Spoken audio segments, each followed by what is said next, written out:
What's up, guys? Paulie Malignaggi for Paulie TV. The Times Square card for Ring Magazine or Ring Promotions, whatever it's called, is over. A little bit of a dud card, but again, it's not one of those cards that you can really criticize afterwards. Because going in, the matchups looked legit. You know, it's not one of those things where, like tomorrow, for example, I could really care less about the main event with Canelo and Skull because on paper it sucks and the fight probably will suck.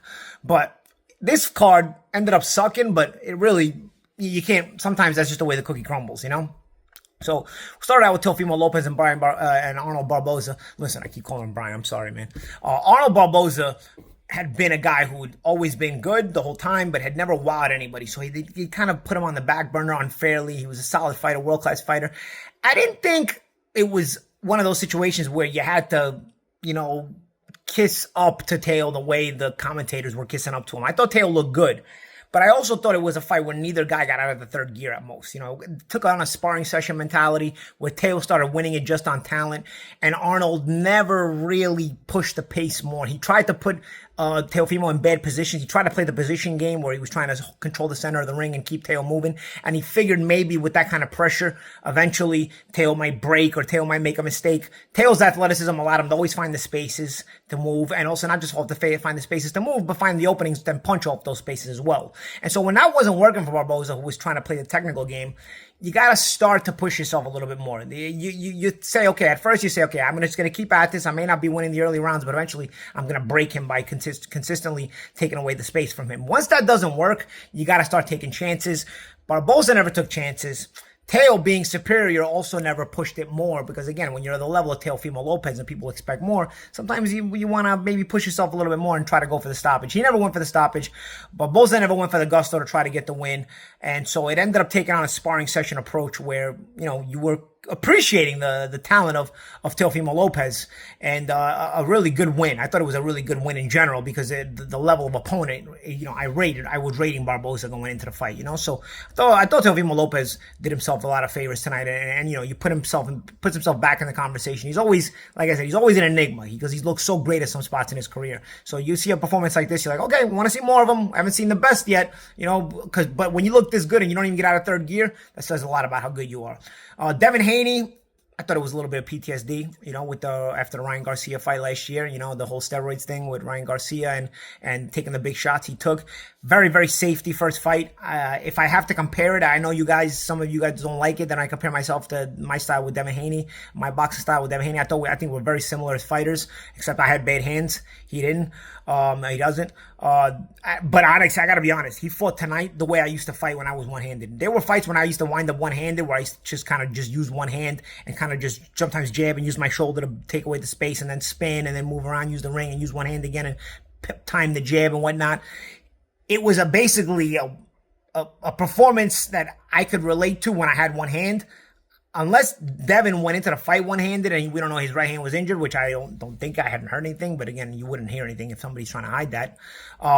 It was really just again, another sparring session, next type of fight. But with Devin, you can almost forgive it because, again, of the performance, he has to mentally get himself back in the game. So the jury for me is still out on Devin Haney. It's always been out. It's still out. I haven't seen him against a prime guy his age yet, despite, you know, all the fanfare he's gained. We still haven't seen Haney against a prime guy in his age, at his age, you know, just as hungry as he is, just on the level as he is physically anyway, and what he can do. So the jury's still out. He gets the win. It was one of those where you have to get a win and look good next time.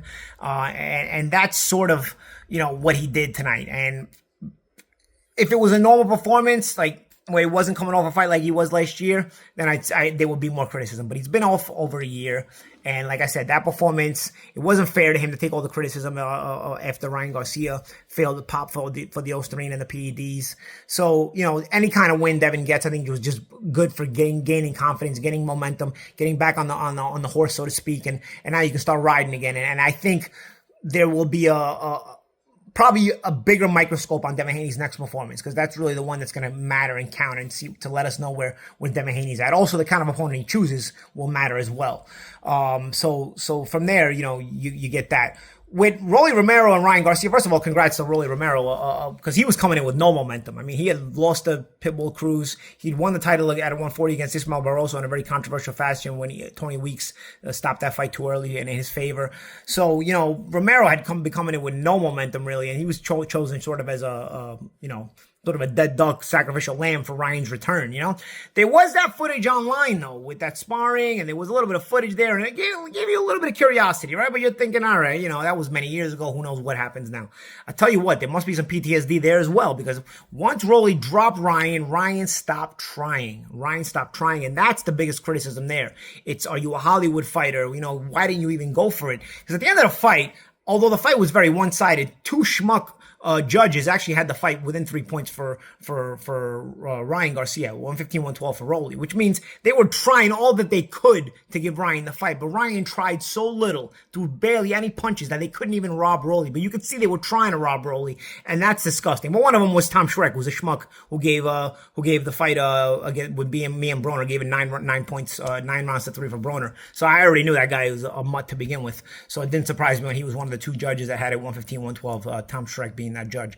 But Rolly gets a deserved win and gets himself back in a good spotlight situation here, because listen, in hindsight we can all look back at everybody's right in hindsight, right? In hindsight is always 2020. We really were giving Ryan too much credit for the Haney fight, too much momentum for the Haney fight. For that, first of all, I've been saying he didn't get a win. Okay, so I don't know what momentum you're giving, but just for the performance was still on steroids. And tonight's performance by Ryan Garcia goes to show all you mutts at home the difference when a fighter is on steroids and when he's off steroids, or PEDs and when he's not on PEDs. PEDs matter big time. When you're pulling the trigger, it increases your confidence, your strength. You see the difference in mindset with Ryan Garcia tonight, because he knew he didn't have that extra help. And when he got knocked on his ass, it was just like the off switch happened. He didn't want nothing to do with the fight. He wanted nothing to do with Rolly Romero. No matter what Derrick James told him in the corner, he wanted nothing to do with the fight. And it was actually disheartening to even see that, because again, you can see there's so much promotability with this guy, Ryan Garcia. Good looking kid, has the presence on camera, all that stuff. But all the marketability and promotability is outside the ring. Inside the ring, there's not really a lot of marketability. He's never been a world champion.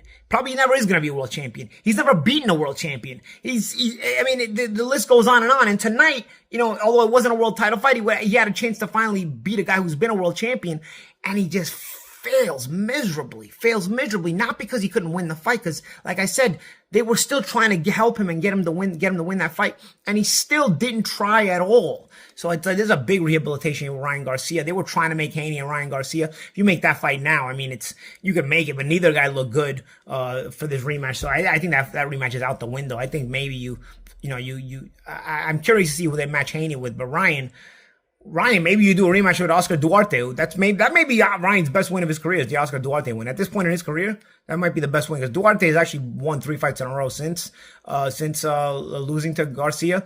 Garcia has not looked good, so you know what? Failed the PED test and got dropped and lost here. So maybe the best way to pick up momentum for Ryan is maybe go back after Oscar Duarte, who may have earned himself a rematch with Ryan based on the performances he's had since losing to Ryan. So that maybe if you're gonna try to test Ryan's level, you drop a level, you go back to Oscar Duarte, who was trying to up his levels, and you make that fight and see where Ryan is, if Ryan even wants to fight. Because honestly, tonight, I looked at it like, man, this guy may not even want to fight. He may make such a good living off this YouTube life, off this social media life, that I don't even understand, how it works. So, don't ask me. But whatever it is, he's obviously comfortable, because he didn't fight like a hungry fighter at all. And I know he also had a big layoff, but dude, he just, this was the crowning moment, the comeback after the long layoff. They were trying to crown this guy as the face of boxing. Jim Lampley was talking about him like he's the American face of boxing, which I thought was absolutely disgraceful to even say that. This guy, again, has not even been a world champion yet. You can't say that yet, So, going forward, I don't know what you do. Rolly Romero puts himself in a big mix, because again, no matter what hindsight tells you, Rolly still came in as a big underdog, gets a big win, and now he's in a conversation for a lot of good situations. Does he stay at 147? 147 is still a pretty empty weight class. It's actually so empty that Manny Pacquiao announced today that he's going to come back and fight Mario Barrios. Don't even get me started on those politics, because you're supposed to be, first of all, you shouldn't be allowed to, you're not allowed, not you shouldn't, you actually aren't allowed to fight for the title coming off a long layoff, and you're not allowed to fight for the title coming off a loss, both of which Pacquiao is doing, and yet they're still going to allow that. But again, boxing doesn't actually hold up any rules at all. They're miserable, and they just just do whatever they want for the money. But having said that, I don't want to lose my train of thought. Having said that, Rolly may be a good addition to the welterweight division. It's not a deep weight class. It could be a fun fighter that enters the weight class. You make Haney and Rolly? Haney fought at a catchweight tonight. Where's he going? Is he going to 147? Is he going to stay at 140? Or is Rolly too much of a puncher to put in Haney against at this moment? You don't want to match him against a puncher quite yet after, again, the possible PTSD that he might be going through after the Ryan Garcia performance. But like I said, Haney's next performance is still an interesting one because his choice of opponent is going to matter. Because at this point, you're only going to get so much rope here to constantly be allowed to, fight this old guy and fight this name recognized guy who was good 10 years ago, but he's not good now, and so on and so forth. The Lomachenko win is good, but it's actually 9 out of 10 people don't even think he won the fight. So he needs a big win against a guy in his prime or in a prime age. I don't know who you let me know who you guys think Devin Haney should fight. Who should Ryan Garcia come back against, really? Should Ryan Garcia even come back? I got a feeling we may not see Ryan Garcia back for a while. I'm gonna be honest there. He did not look hungry at all. And Teofimo Lopez, who does he fight? I want to see, you know what I want to see Teofimo Lopez? I want to see Lopez fight the winner of Hitchens and Kambosos. If Kambosos is finally able to get a win, because he's looked horrible since Teofimo Lopez win, you build up that rematch, because Kambosos would win the IBF title against Hitchens, and that would set up a big rematch, unification fight. But if Hitchens beats Kambosos, which is probably what's going to happen, you can make that fight in New York. You also unification, Teofimo, the born New Yorker, against Hitchens, the New Yorker.